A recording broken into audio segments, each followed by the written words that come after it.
Ollie Johnson, professor and chair of the Department of African American Studies at Wayne State University. Thank you. Can you tell us a bit about your personal background? Specifically, where you're from, what was your home or family life like when you were growing up? I was born and raised in Atlantic City, New Jersey.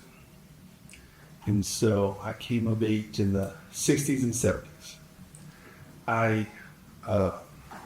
My parents got divorced when I was 5, I think in the first grade.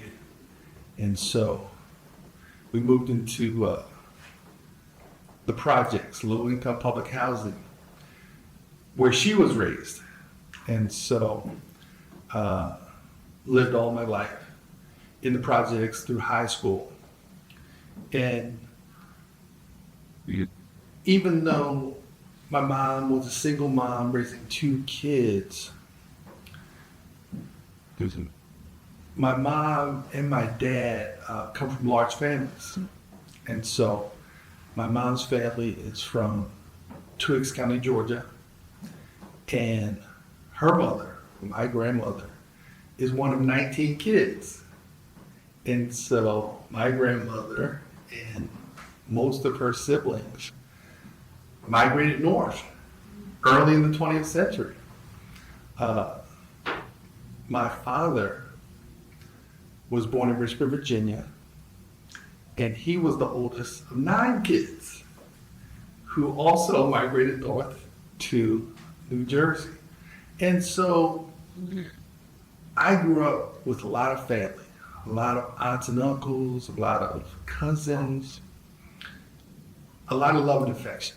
So that was a great experience. Really enjoyed growing up in Atlantic City. Atlantic City is a tourist city. And so summers on the beach, the boardwalk, but it was a tourist city that had its cycles, so the summer was a fun time and everybody had jobs, but for the rest of the year, times could be hard. And so just had, I think, overall a good childhood. I think my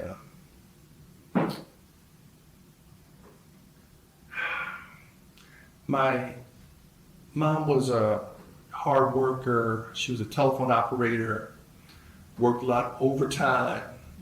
And so my sister and I often stayed with aunts and cousins. And so that was just, again, a very supportive, nurturing environment. And even though, one of the reasons my mom got divorced was kind of fleeing domestic violence. And so I think that I grew up with all this love and affection and appreciated. I feel like I had a fun childhood. But I knew that not every family was like ours, and even our family was a little more complicated than kind of my romanticized version of it. And so even at a young age, I think I began to observe things like, I don't think I ever said we're poor, but we didn't have a car. We lived in the projects. Atlantic City is a very small city. So you could see from our front door and just walking a few blocks, houses, nice houses with people with cars and just a little more material prosperity. So that kind of, I think, raised the questions for me. Like, why don't we have those material things that seem nice? And Atlantic City is a very segregated city, so our community was all black, our neighborhood was all black. But in junior high, with the Chelsea Junior High, went to Indiana Avenue Elementary School, went to Chelsea Junior High, and then went to Atlantic City High School. And Indiana Avenue, 100% black. Chelsea in high school were very integrated because they were kind of citywide schools, and they had white students from other neighborhoods. And I was always involved in sports, so we had games against teams from white communities and white suburbs, but junior high and high school were my times to really get to know them, make white friends, be in the same class. And so in high school, I remember thinking, like, what's going on here? Because I was a good student, and I was in, I guess, the advanced classes, and even though Atlantic City was a majority black city, a little over 50%, my first year English class, there were only, say, 2 black students out of 30 students.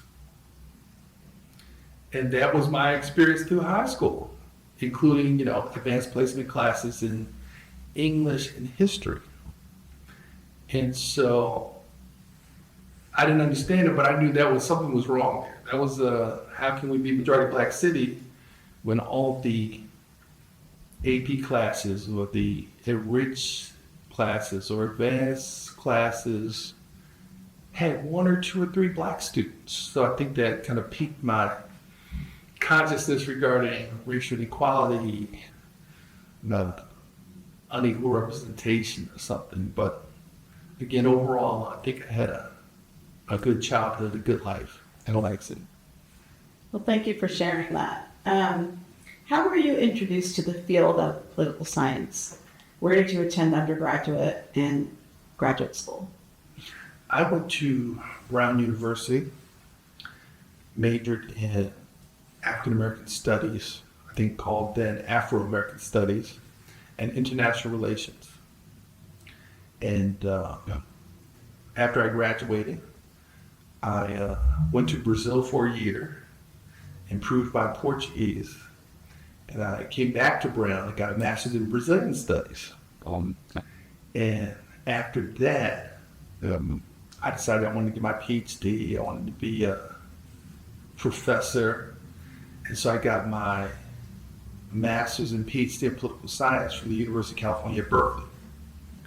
And this is all in the 80s and 90s. And so I got introduced to political science at Brown University and met some very impressive scholars in the Department of Political Science, like Professor Edward Beiser. He was my first advisor. He was a lawyer, PhD, but with a specialization in law and politics.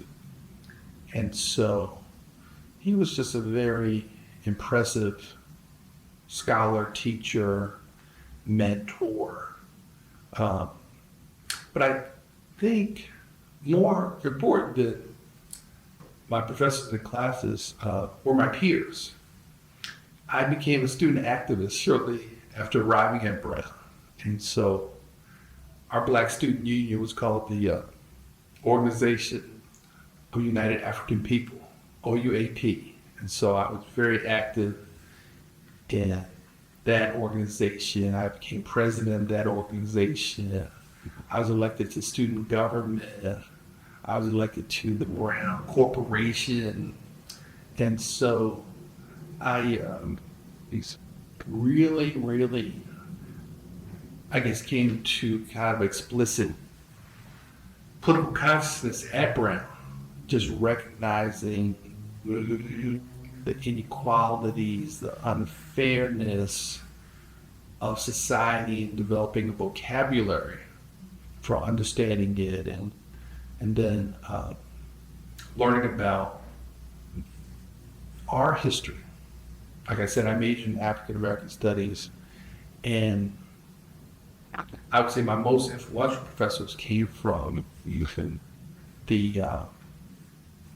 program. I don't believe we had a department at the time. And so my most influential professors were Adani Chizinyo, who was a Ghanaian political scientist, a Ghanaian scholar. He had studied in the United States and then lived in the United States. But he was a specialist on African history, politics, and culture and Latin American or Afro-Latin American history, politics, and culture. So he had the most influence on me by far. I took all of his courses and I was interested in African liberation movements. He said, well, if you're serious, you got to learn Portuguese because Angola, Mozambique, Guinea-Bissau, you got to be serious. So I started studying Portuguese as an undergraduate at Brown, and the way they teach it, you learn about Brazilian culture. And so I just became very interested in Brazil and Brazilian race relations and comparing Brazilian race relations to race relations in the United States. And I did study abroad so after my junior year and just was really committed to becoming fluent in Portuguese and learn more about Brazil. And so after I graduated, I worked 2 jobs that summer to make money to go to Brazil. And then I went to Brazil, ended up staying a year, really improved my Portuguese and just falling in love with the country and the people. And I was based in Rio de Janeiro, one of the largest cities in Brazil, one of the most famous cities in the world, and a tourist city. I'm from a tourist city, so I just really connected with the city, and it was just, again, a positive experience. But shortly after arriving and spending time there, I saw some unfortunate similarities to life in the United States. The most important being racial inequality, color stratification. This is just walking around Rio, doing the first study abroad thing, and then after I graduated, it seemed like the rich people and people dressed nicely in business suits were white or light skinned, and then the folks cleaning the streets. My uncle was a garbage man, so I kind of identified with them. So the people cleaning the streets, just doing the dirty work, the heavy work, hard. They seem to be much darker. They seem to be black or just darker. Like, wait a minute, I've seen this movie before. I've seen this picture before. What's going on here? And so I think that just set me off on a trajectory of studying race relations in the Americas with an emphasis on Brazil and the United States. And so that's where I've done a lot of my research. And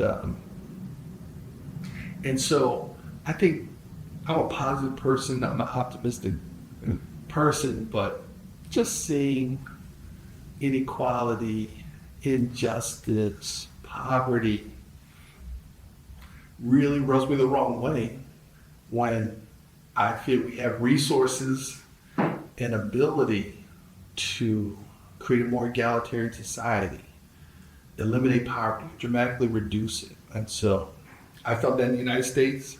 I felt that in Brazil. Brazil is one of the champions of inequality, social and racial inequality. And so kind of studying the politics of inequality and Black movement activism and Black participation in politics. Those are my key areas of research. I've lived over 5 years in Brazil over the last 30 years, and I lived 2 years in Quito, Ecuador. And so I feel like I put in some good time in Latin America, had some good experiences, but it's my life, so I hope I never stop visiting Latin America and other countries in the world. But I've had kind of good experiences in that regard. Thank you. Were you a first-generation scholar? Yes. My parents didn't graduate from high school. They got GEDs, or the equivalent. My father in the military my mom outside.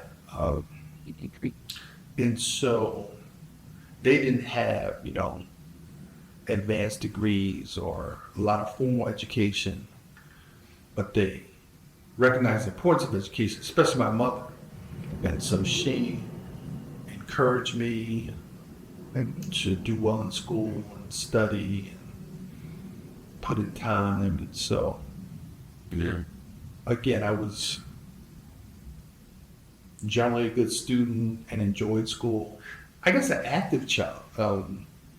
In sports, I was in every program imaginable in terms of summer programs and after school programs. And then once I started playing sports, I played football and basketball. And was just very active and enjoyed that.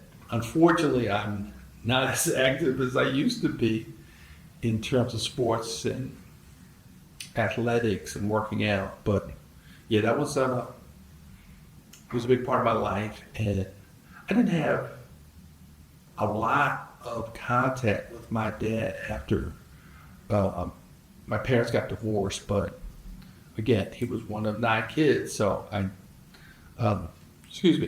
had a lot of contact with my aunts and uncles, and one of his brothers, my godfather. So that is one of my most important kind of memories of childhood, just having loving, supporting, big family on both sides who we could go to spend the night or eat or hang out. Thank you. Did you have any mentors along the way that made an impression on you or your career?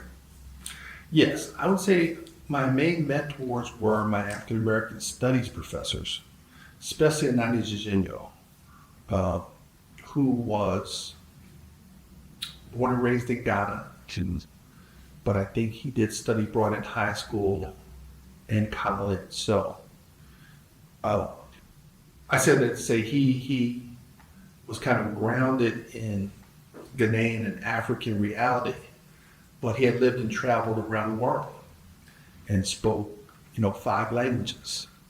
And I think I was impressed with that. I was impressed with his international vision, his global vision, his facility with languages. I think that just was a positive role model for me, and he was very encouraging of my interests and my activism. And he was a Pan-Africanist scholar, activist in his own right. But sometimes when we would get sad that we didn't have a lot of students turned out for an event or a protest or something, so maybe if you change the name African, maybe they don't identify with the name, because we were an organization, United African People, to Black or something. But we kept it. So he was, I would say, my main mentor, professor, supporter. But another influential professor was Wilson Moses, historian from Detroit, who became, one of the most prominent scholars of African American history, especially intellectual history, Black political thought. And so with him, I learned about Du Bois, Booker T, Marcus Garvey, some of the, towering Black intellectuals and scholars. And so that was very important, because I felt they spoke to our reality, my reality. And Rhett Jones was another historian in the African American Studies program who studied colonial history out on race in the Americas. And so I just really liked my professors and respected their work and scholarship and appreciate their sharing the results of their years of research with us. And when I went to Brown initially, I wanted to be a lawyer. That was my plan, to be a lawyer, to defend my people. But I think as I took more classes and learned more about the world and realized that I liked studying, I liked doing research, and kind of took a different path. I left my legal aspirations to pursue my scholarly aspirations. And so, again, Brown University had one of the strongest Portuguese and Brazilian studies programs in the country. And so I got to also study Portuguese and Brazilian literature and Brazilian culture with some of the top scholars in the world. And so I appreciated that. And, all of my scholars in the Afro-American studies, Portuguese and Brazilian studies were well connected within the United States and abroad. And so I think I benefited from that. So when I went to Brazil, I could reach out to people, kind of big name scholars, and have lunch with them and talk with them and get guidance from them as well. And so I really appreciated that, benefited from that. I think my interest was always interdisciplinary. So I took courses in science, I took courses in history, I took courses in economics, but I majored in Afro-American studies and international relations. And then those are two kind of interdisciplinary fields, kind of by definition, by nature. And I wonder if I didn't major in political science because there were no Black political scientists in the department at Brown. No, I don't think there were any Latino political scientists. I don't think there were any women who were political scientists, and not that there's always a direct correlation, but there were no courses of Black politics in the United States in our department, political science department. And since I was interested in Black people and I was interested in politics, I think I got more of that satisfied in Afro-American studies. And but and again, I was an activist kind of throughout my time at Brown. And we would always protest for faculty diversity because one of Brown's themes was diversity and excellence. And so I embraced that diversity and excellence slogan and tried to diversify our political science department. I think it took years, if not decades, for them to get Black faculty members, Latino faculty members. I think they have more women's faculty members now. And that was also my experience at Berkeley. When I got there, no Black faculty members, no Latino faculty members. And I was also a student activist at Berkeley, worked in student government. And to me, it just didn't seem reasonable that I met, two very prestigious, high status institutions, historic, don't lack for resources, and you don't have a diverse faculty at a basic level, at a descriptive representation level. That's a problem. And so, again, I talked to a lot of my professors in those departments, and really wasn't satisfied for their expectations about there being a limited pool, not having resources. So, and I was like, you're Brown, you're Berkeley. Can you recruit the people you want or train the people you want. And so I think it took both schools decades. Again, I was a student in the 80s and 90s.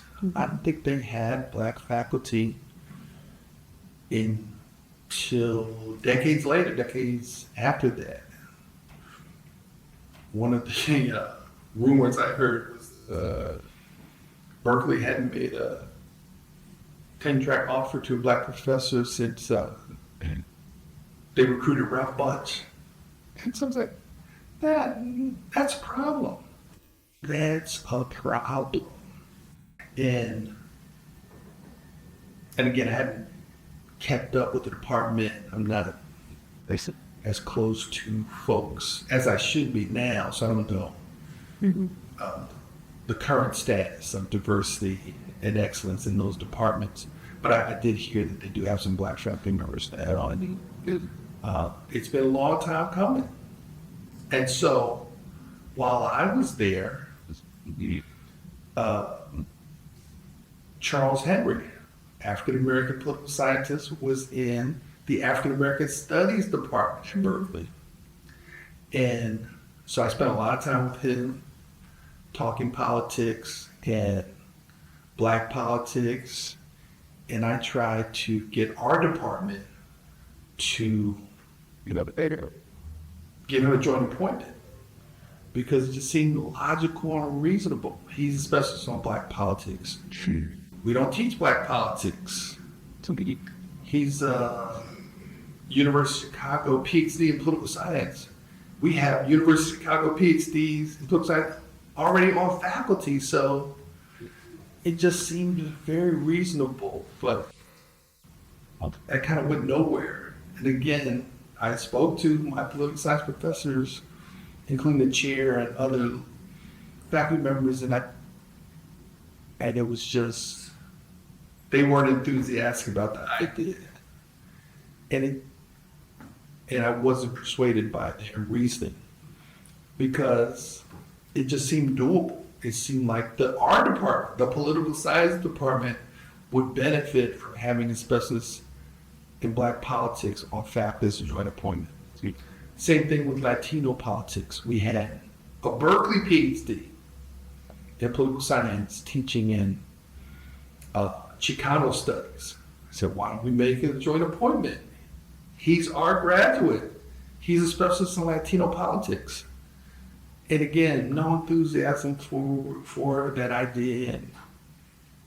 And so I just think not everybody shares my passion for diversity and excellence. And that's what I concluded. But it really hit home because those are public universities. Berkeley is a public university supported by tax dollars in a very diverse state. So the fact that the faculty wasn't as diverse was a problem for me. The student body was very diverse, but over the years, the student body has become less diverse. And it's very disappointing to me. I want to follow up on what you were saying about being an activist throughout your educational years. How would you describe or characterize the political, social environment in the U.S. while you were in college or grad school? Well, I would say that we have a very problematic political situation and political system in the sense that I think the country has not come to grips with our authoritarian origins. And obviously slavery is kind of the system that comes to mind because Brown University was founded before the founding of the country. And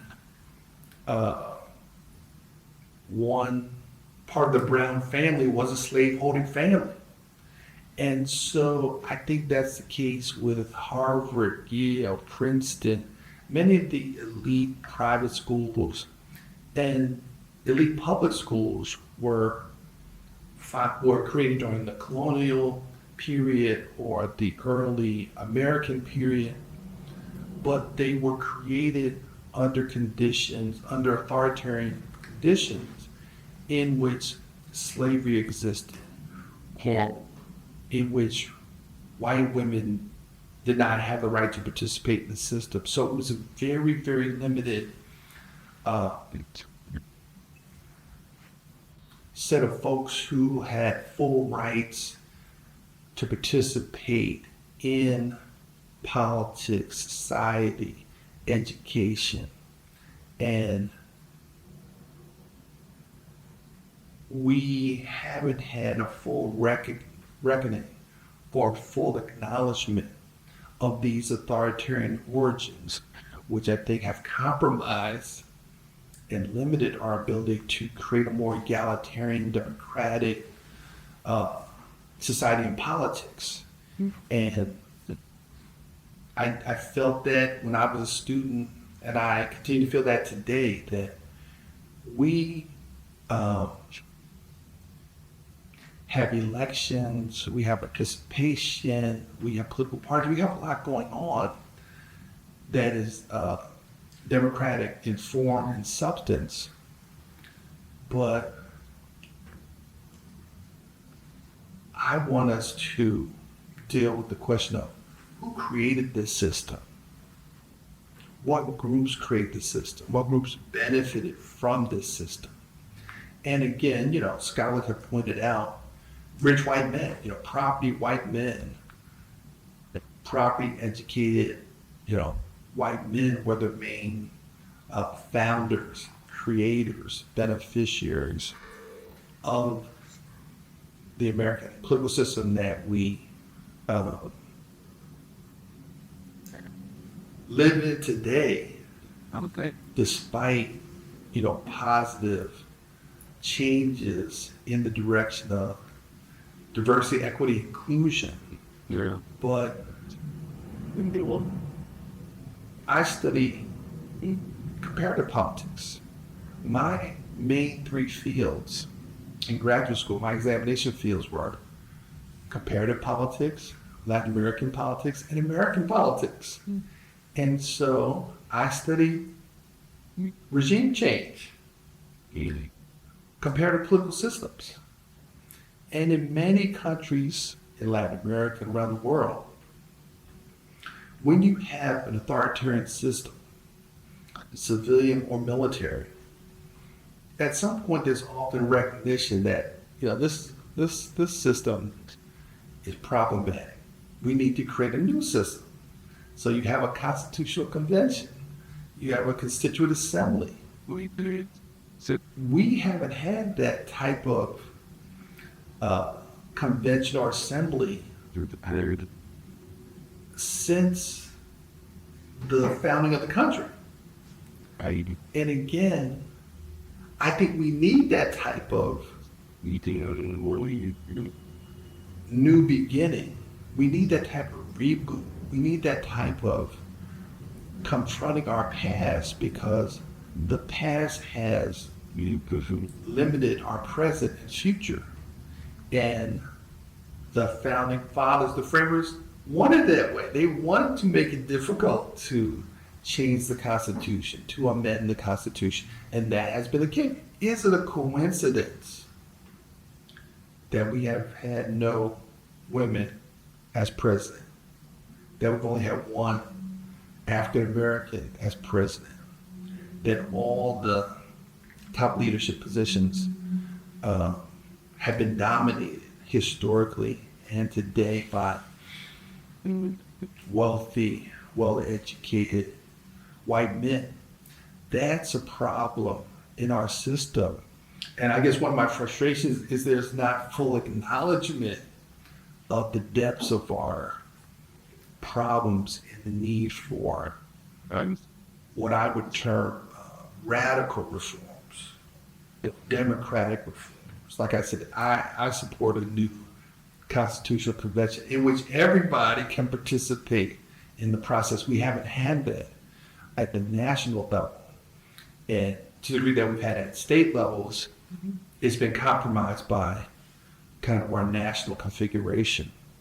And so, can you explain to me why we have an electoral college in a world in which no other country has that type of system, because it's not a democratic system. It's a indirect election in which the electors do not have to be responsive to the vote in their states. That's a problem. That's not democracy, even though we've come to believe it's democracy. And I always say that Brazil has something called the myth of racial democracy. This idea that Brazil has great harmonious race relations, and that they're better than the United States and other segregated societies. I feel that we have the myth of political democracy here in the United States, in which we think we are the best in the world. We have the best system in the world. And I would argue we do not. We have a very problematic system, which we celebrate as the most democratic, but really isn't in our current reality with our presidential candidates is demonstrating again how undemocratic our system is. And again, it's really a threat to our country. But because we are one of the most powerful countries in the world, it's a threat to the world. And so, I guess that's my frustration as a political scientist, that our political science departments around the country and our most visible scholars tend to accept the proposition that we have a good, if not great, political system. Where my view is that we have a very problematic political system, and that we could be doing much better, that we should be doing much better as citizens, as scholars. And so that's my kind of take on where we are now. Well, thank you for sharing that very interesting perspective. You mentioned that you are a comparative scholar. Can you tell us about your research trajectory? What was your dissertation topic? What is your current main area of focus? And were there any particular scholars whose work was influential to your thinking and your research? Yes. My dissertation was on post-World War II party politics in Brazil and the coup, the civilian military coup of 1964. And I revised and published that dissertation as a book. You did? And I came upon the topic because one of my advisors was David Collier, prominent scientist, comparativist, and Latin Americanist at Berkeley. And so he was just a very impressive scholar, teacher, mentor, very generous in his support of his graduate students. So I worked with him my entire graduate career at Berkeley, and also worked with his wife, Ruth Collier, who was also prominent comparativist and Latin Americanist, and both of them were my dissertation committee, for example. And so I learned a lot from them and was a research assistant for them, and ended up doing my dissertation on a topic that grew out of my research for them and with them. But that wasn't my original topic. My original topic was kind of a comparative analysis of Black politics in Brazil and the United States. And like I said, in our department, we didn't have anybody who did Black politics in the United States. and the Colliers, they weren't really that interested in race. They were more interested in regime change, political parties, labor movements. And so I was interested in those topics too. And so I just decided to kind of follow that path, maybe the path of least resistance. And so it was only later in my career that I could return to my interest in Black politics and race relations. And so I have done some pioneering research on Black politics, Black political participation in Brazil, Black politics in Ecuador, and some comparative research on regime change in kind of a comparative historical perspective. And so I compared the United States, South Africa, and Switzerland in an article that was published in EDCOP's publication, arguing that we need to take the concept of pluralist authoritarianism seriously, in the sense that there are countries that have the form of democracy, in the sense that they have, they're not closed military regimes, they're civilian regimes. And they have elections, they have regular elections, but not everybody can participate, and not everybody can run for office, and not everybody has their civil and human rights respected.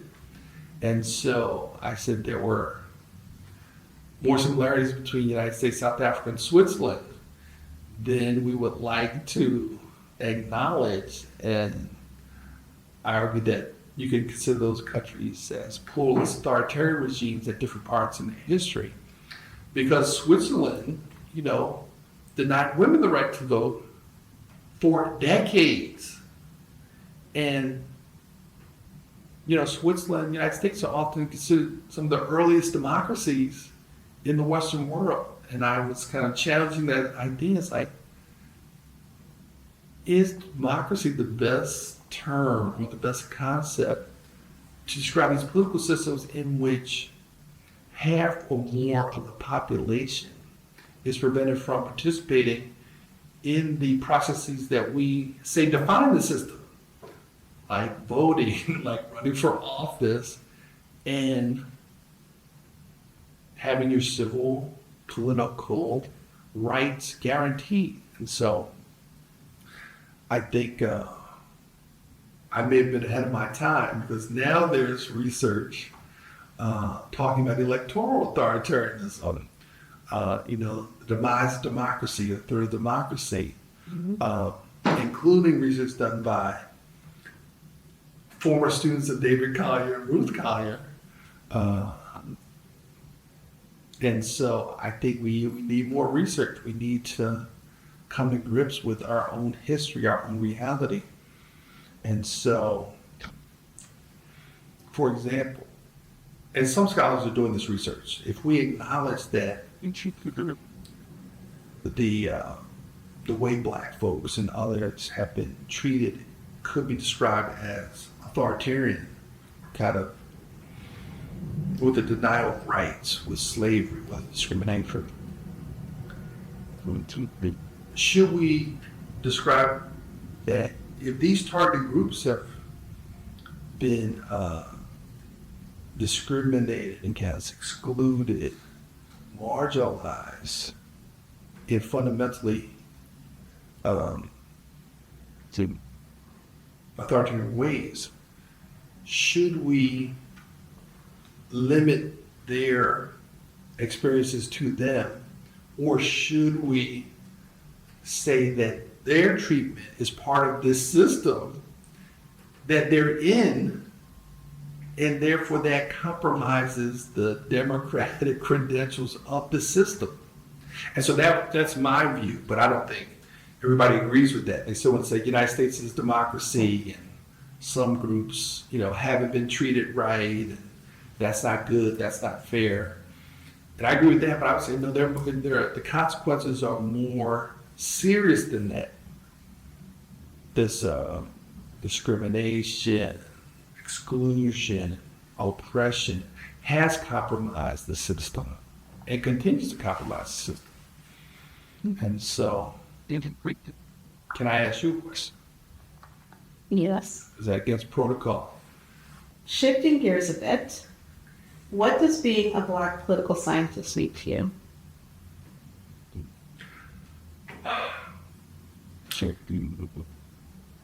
It means being at home in Coast has been an academic professional home to me. I have many friends in the American Political Science Association. I don't go to meetings like I used to, but I try to make incomes regularly because I think the quality of personal, professional interaction is very high, and I benefit from it. And so, again, some of the scholars who've had most impact on me, outside of the ones that I studied with at Brown and Berkeley, have been NCOPS members, and who I often met through NCOPS. People like Diane Penderhughes, David Coven, Casey Morrison, Michael Minchell. These were some of the scholars who appreciated my work and acknowledged the contribution I was making or trying to make, befriended me and guided me, mentored me. So I just have got a lot of love and support from NCOPS and NCOPS leaders. So I really enjoyed the experience. I'm a member of a number of professional organizations, including Brazilian Studies Association, APSA, NCOPS, Latin American Studies Association. And so I enjoy, the personal and professional interaction you get at meetings, but I definitely, since I became department chair, I feel like I don't have as much time to attend as many meetings as I would like, but NCOPS has consistently been one of my best experiences in terms of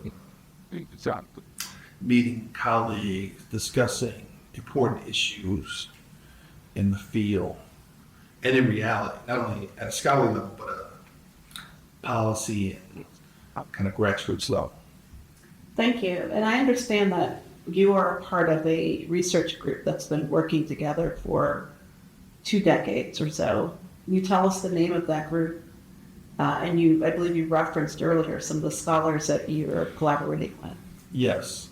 The name of our group is Race and Democracy in the Americas. And we've existed kind of as an informal and now formal group within NCOPS for over 20 years. And I think David Coven and Casey Morrison were our 2 lead founders. Diane Penderhughes and I, along with James Steele and others, were there at the beginning in the 1990s when we just recognized that we had mutual interest in not only Black politics in the United States, but Black politics in Latin America, and especially Brazil. And a graduate student, an Afro-Brazilian graduate student in sociology at Michigan State University, was working on her doctorate. Her name was Luisa Bios, and she started attending NCOPS meetings. I don't know if she attended on her own or she had been invited, but we connected with her. And so she appreciated what we were doing, and she was so knowledgeable and a Black activist as well as scholar. So she was teaching us about what was going on in Brazil. And so she started presenting it in COPES, and kind of an organic relationship developed, and we decided to take it to the next level. And we applied for grants, and we ended up getting major funding from the Ford Foundation, I believe it was. And so we had major international conferences in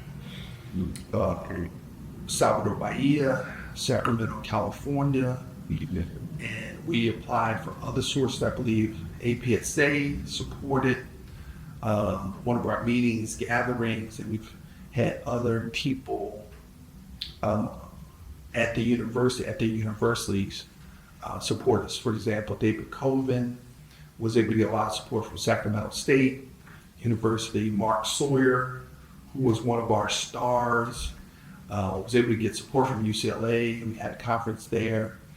And so we really have had a powerful impact in guiding a generation of graduate students in the United States and in Brazil, and supporting them in their research. And we still exist, and we still meet often at NCOPES, but also outside of NCOPES. And we've had some losses, and so we feel kind of the pain of our friends and comrades who have passed away. For example, founding member Michael Mitchell was an expert on Brazilian and Latin American politics, but he had a special interest in Black politics in Brazil. He passed away. He was, again, one of my mentors, who I didn't meet in undergrad or graduate school, but I met in the profession. I met through NCOPES and became very influential in my life and research. I mentioned Mark Sawyer, one of the leading scholars of Cuban politics, Caribbean politics, wrote a pioneering book on racial politics in Cuba. And so, poised to make major contributions for decades to come. He passed away. And so, we connected with so many scholars in the United States and Brazil and other countries in Latin America. That was and still is a very rich experience. We connected with Ron Walters, who was professor at Howard University for many years, and then at the University of Maryland, College Park. And so we just were open to kind of all contributions and connections and relationships. And so I think we're going to kind of redouble our efforts to apply for some major grants, because we realized that we could do more with more resources. And that just became so clear to us. So we hope to be applying for kind of reorganizing and deciding how we should proceed, because again, this was started over 20 years ago. And we had many Brazilians, Afro-Brazilians, who were undergraduates and graduate students who are now professors, who are now major leaders in their country and in their fields. Because even though most of us were political scientists here in the United States, our Brazilian counterparts, they were more diverse along the social sciences. So you have political scientists, you had sociologists, you had anthropologists, you had historians. But that was in part due to the respect and range of contacts that Luisa Biles had. And so unfortunately, she never completed her PhD at Michigan State University, even though I believe she was ABD. I think she just had her dissertation left to complete, but life got in the way. She got a job at the United Nations in Brazil. She became a cabinet member. And so when the Workers' Party, Lula government and the Dilma government came to power, so she was just a major figure in politics and scholarly debates in Brazil, and she passed away. And so it's just we've suffered some blows to our founding membership, but it's just so inspiring that there's a new generation coming up in the United States and Brazil. Well, thank you for sharing that, and I'm sorry to hear about the losses to your group, but it sounds like it's been a very formative and productive relationship that will continue. So thank you for sharing that. In your view, what is necessary in order to further diversify the discipline and make it more equitable and welcoming the scholars of color? And then a part two to that would be, what would your advice be to associations like APSA or INCOBS on how best to support Black scholars in the profession? I want to encourage political science departments to recognize the diversity, ethnic, racial, socioeconomic, educational, gender, etc., in the country and in the world, and respect it, so that if you consider your department one that covers the world or that covers the United States thoroughly, politics in the United States thoroughly, have professors and have courses that reflect reality. I think we have a lot of work to do in terms of addressing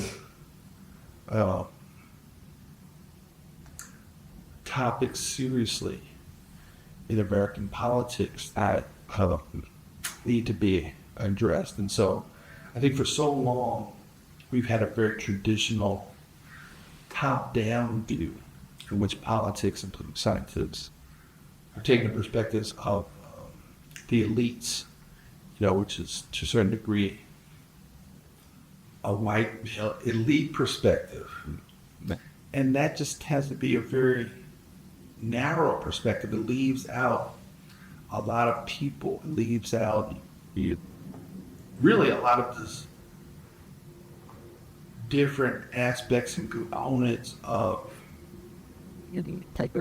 our political system and our political reality. And so I would encourage folks to have a commitment to diversity and excellence, have a commitment to diversity, equity, inclusion, have a commitment to intersectionality in personnel, courses, programs, events, activities. I think, again, I would encourage folks to recognize and consider that these big things called slavery, Jim Crow segregation, genocide of indigenous population, denial of the right to vote to women. These are not minor kind of things. These are, from my perspective, these are major things that were not covered adequately when I was an undergrad decades ago. And I think are covered better now, but still not adequately covered in our political science departments. And so I think we have some serious work to do. And I would encourage our departments to do it. And that's why I applaud the work that you do, Kim, at APSA, in terms of trying to bring us into the 21st century and recognizing that we really are a diverse community. Our students are diverse, our professors are diverse, our country is diverse, and so we need to work together to get better coverage of these topics and recognize that there are different theoretical and methodological approaches that can enlighten our reality, our understanding of reality, and then kind of a narrow, statistical, quantitative approach on important political topics is not the only approach. And we really do need to embrace we call it interdisciplinary approach, I would say, to these important matters. And so that's one of the ideas that my mentor, David Collier, really pushed, which was kind of qualitative and quantitative methods should complement each other. It shouldn't, qualitative methods should not be seen as inferior to quantitative, statistical, mathematical approaches. Well, thank you for that, and for sharing your perspective on that important question. And so finally, you have held a number of leadership positions, both in the profession and in your department. You were a leader in the organized section on race, ethnicity, and politics, I believe. Yes. In your departmental chair. Yes. What, in your view, makes a good leader? And what did you learn, or what have you learned from these leadership experiences? Well, I've enjoyed my leadership experiences. I feel that a good leader listens. A good leader thinks about the main goals of the organization or the group or the department, and doesn't just focus on his research, teaching, and other interests. And so I try to do that in all the positions I've held, and I feel that I've done well in the sense that I've gotten good feedback and gotten good support and be reelected as chair or encouraged to stay on in different leadership positions. So I think listening, paying attention to the membership, recognizing that there usually isn't one way or the highway. There usually are good ideas coming from diverse areas. And I've just always embraced this notion of excellence in diversity, that we really can be the best we can be, so while being inclusive. And that, in fact, being inclusive will help us be the best we can be. And I've felt that way at the department level, at the discipline level, nationally and internationally, in various groups I've been a part of. And so that's kind of been my experience. And Thank you for that. Is there anything else that you would like to share with us before we close out? well, I would just like to thank you again, your team, for doing all you can to support diversity, equity, inclusion in APSA in the discipline of political science, and for supporting NCOPES and encouraging closer ties between APSA and NCOBS, encouraging more interaction between the two organizations. I believe that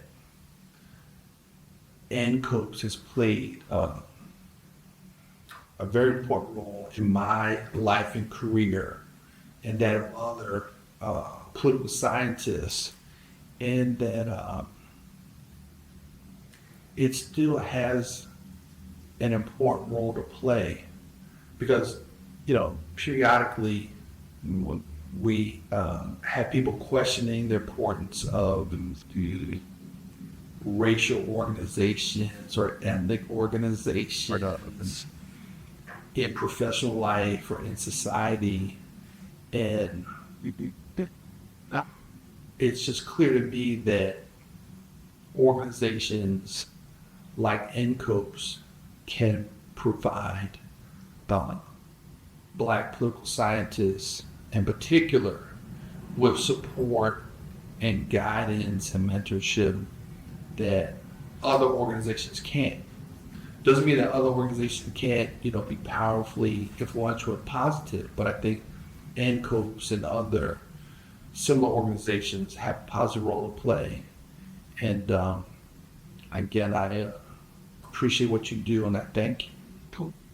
Well, thank you very much, and I appreciate what you do. We're very grateful that you were able to sit for this interview, and we thank you for your service and the research that you conducted over your years as a political science professor. Thank you very much. You're welcome. Very much my pleasure.